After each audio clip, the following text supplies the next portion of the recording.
Selamat malam, 1 jam lebih dekat malam ini menghadirkan seorang musisi yang dianggap sangat jenius, tetapi akhir-akhir ini sudah jarang bermusik karena disibukkan oleh faktor-faktor lain, terutama pemberitaan mengenai keluarganya, mulai dari putra-putranya, putrinya, dan keluarganya. Di sini sudah ada, kalau Anda melihat di belakang saya sudah ada, mungkin ada sedikit tanda-tanda baladewa. Kok berhenti ya musiknya? Iya, Mas Ahmad Dhani.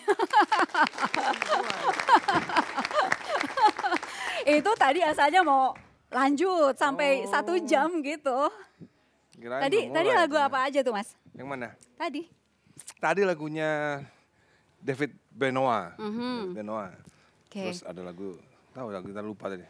Mas, Ya. soal yang terbaru dulu nih. Ah, Terakhir berkas sudah ke kejaksaan ya? tahap 2 namanya. Aha. Tahap 2. Tahap 2 itu artinya pelimpahan dari kepolisian ke kejaksaan sehingga polisi sudah menyelesaikan tugasnya gitu. Sehingga sekarang bola ada di tangan kejaksaan gitu. Dan prosesnya lama atau enggak sih? Atau cepat cuman nggak tahu, yang terasa gimana?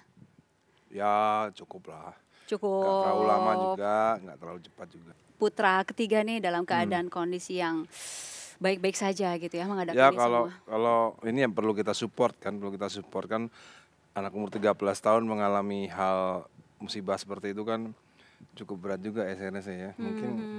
Mungkin di Indonesia mungkin baru pertama kali mungkin si Dul ini, si EQG ini ya pertama kali. Iya Pak. Pastilah kita nggak bisa memungkiri bahwa ini adalah peristiwa hebat yang dialami. Gitu.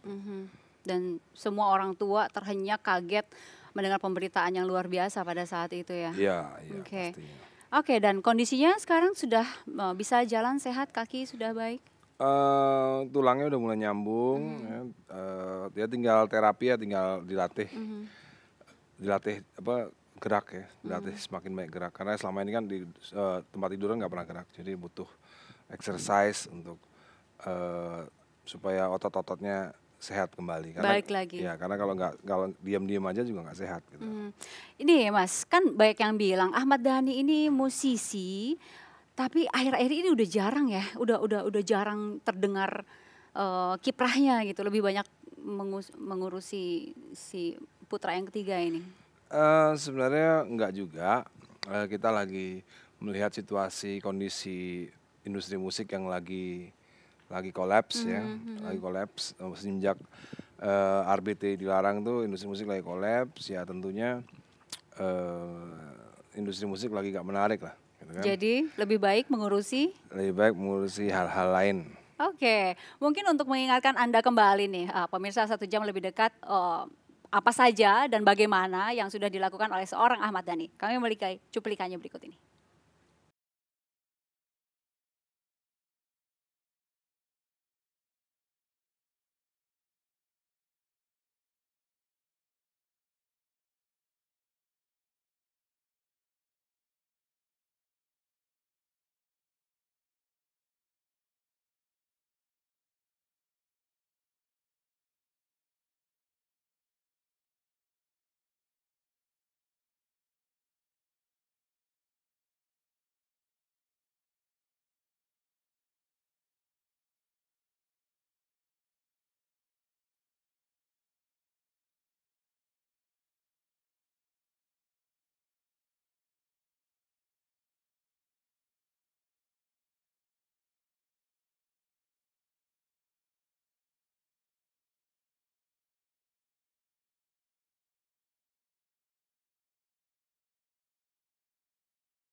Betul semua tadi?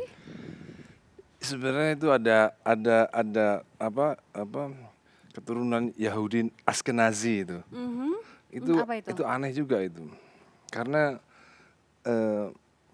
itu berdasarkan apa sebuah buku yang dikarang oleh Ridwan Saidi ya, judulnya Yahudi di Indonesia, dan itu bukunya itu isinya bullshit semua. Semuanya dari halaman yang satu sampai tentang terakhir. saya ya, yang tentang saya itu isinya bullshit semua. Di situ ditulis katanya ibu saya sengaja menikahi ayah saya yang berkarir di politik ya untuk melindungi ya. Terus kakek saya dulunya lari dari Jerman gitu karena takut sama Hitler. Itu bullshit semua karena keturunan saya itu yang namanya Kohler itu sudah ada di Indonesia dari 18 awal.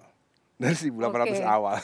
Jadi kalau dibilang lari dari peristiwa Hitler aneh karena Hitler kan terjadi 1930-an. Sementara kakek saya itu yang kakeknya mama saya itu saya punya akte kelahirannya. Kakeknya mama saya itu lahir di Surabaya tahun 1886. Bapaknya juga udah di sini dan di sini kurang cerdasnya Ridwan Saidi ya menyebut Kohler adalah Yahudi. Padahal nama Kohler itu bukan nama Yahudi. Jadi parahnya lagi banyak yang percaya. Jadi yang nulis sejarah ngaco, yang percaya lebih ngaco lagi. Oke, di sini di 1 jam lebih dekat kita luruskan. Jadi nggak ada yang namanya Kohler itu Yahudi itu nggak ada. Malu-maluin. Kita 1 jam lebih dekat sempat tanya tuh ke follower di Twitter, apa saja sih yang Anda ingat atau kepikiran ketika menyebut Ahmad Dhani gitu. Dan nama kata arogan tuh keluar juga beberapa kali dari follower gitu. Ya. Jadi tergantung siapa yang menilai ya. Tergantung siapa menilai. Kadang-kadang saya itu kalau berbicara fakta. Belak-belakan. Misalnya saya bilang, kalau nggak ada saya, nggak ada dewa. Nah, orang menganggap itu kan sebuah arogan, padahal itu juga sebuah fakta. Itu kan saya bingung juga, padahal itu kan yang saya omongin kan sebuah fakta. Tapi kadang-kadang orang menanggapnya itu arogan. Dan memang percaya diri itu kadang-kadang diartikan di negara kita tercinta Indonesia itu dianggap sebagai sebuah arogansi. Karena bangsa kita memang tidak terbiasa melihat orang yang percaya diri. Mas Dhani, kita sempat seminggu sebelum ini kita bertemu dengan sahabat-sahabat dekat, Ari Lasso, kemudian Andra. Mereka berdua menyayangkan, kok Mas Dhani sudah kurang aktif lagi bermusik seperti dulu gitu. Tanggapannya? Ya kan, everybody needs a little time away. Ada lagunya kan? Everybody needs a little time away. Tapi paling enggak, tapi saya nggak pernah 1 tahun absen, nggak pernah. 1 tahun nggak pernah absen. 2013 saya terakhir rilis Mahadewa. 2013 terakhir. Terus tahun ini kan mau bikin album sama Indra Lesmana kan, sama show. Jadi sebenarnya banyak orang yang sebenarnya kurang teliti aja sebenarnya. Jadi kalau ada yang bilang katanya saya waktu sebelum pasca perceraian tuh kreatif gitu ya. Banyak yang bilang katanya setelah perceraian banyak tidak kreatif. Padahal kalau kita lihat data, justru saya banyak buat hits setelah pasca perceraian. Jadi orang hanya melihat karena orang itu tidak. Ya mungkin teman-teman saya kan, Ari sama Anda kan udah mulai tua tuh. Jadi udah mulai jarang ngikutin, Ari sama Anda mulai tua, yang ini juga dong otomatis sih. Udah mulai kurang mengikuti perkembangan zaman gitu. Kayak Mas Indra juga pernah kritik saya bahwa akhir-akhir ini lagu saya kurang bermutu katanya, ya kan? Iya, kalau dibandingkan zaman-zamannya Kul Desak apa. Karena sebenarnya ya karena kurang teliti aja. Karena kalau dipikir-pikir, kalau saya buka file lagi, sebenarnya lagu saya yang sekarang justru lebih berat sebenarnya, lebih berat, lebih bermutu, lebih rumit sebenarnya. Cuman bedanya kalau dulu kan exposure kan besar, ya kan? Kalau sekarang kan lagu bagus kan kalah sama lagu yang biasa-biasa aja. Gitu. Sekarang ini kondisinya, kenapa Dewa pun juga semakin pudar, karena masyarakat penggemar musik sekarang tidak pro pada musik yang punya sofistikasi bagus, tinggi ya. Mereka lebih suka yang sederhana dan lain-lain, sehingga Dewa pun juga udah nggak seru lagi di mata masyarakat yang notabene lebih suka pada musik yang sederhana. Jadi terakhir Dewa merilis lagu ya, single itu judulnya Bukan Cinta Manusia Biasa. Lagu itu bagus banget.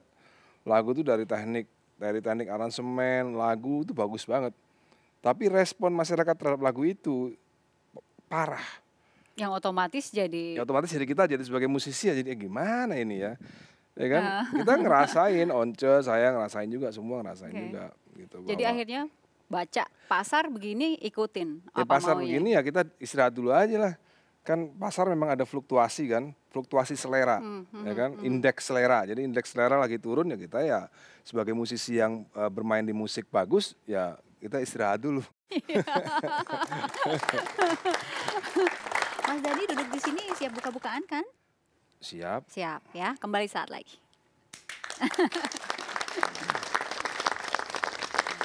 Ya pokoknya saya menikah sama mulai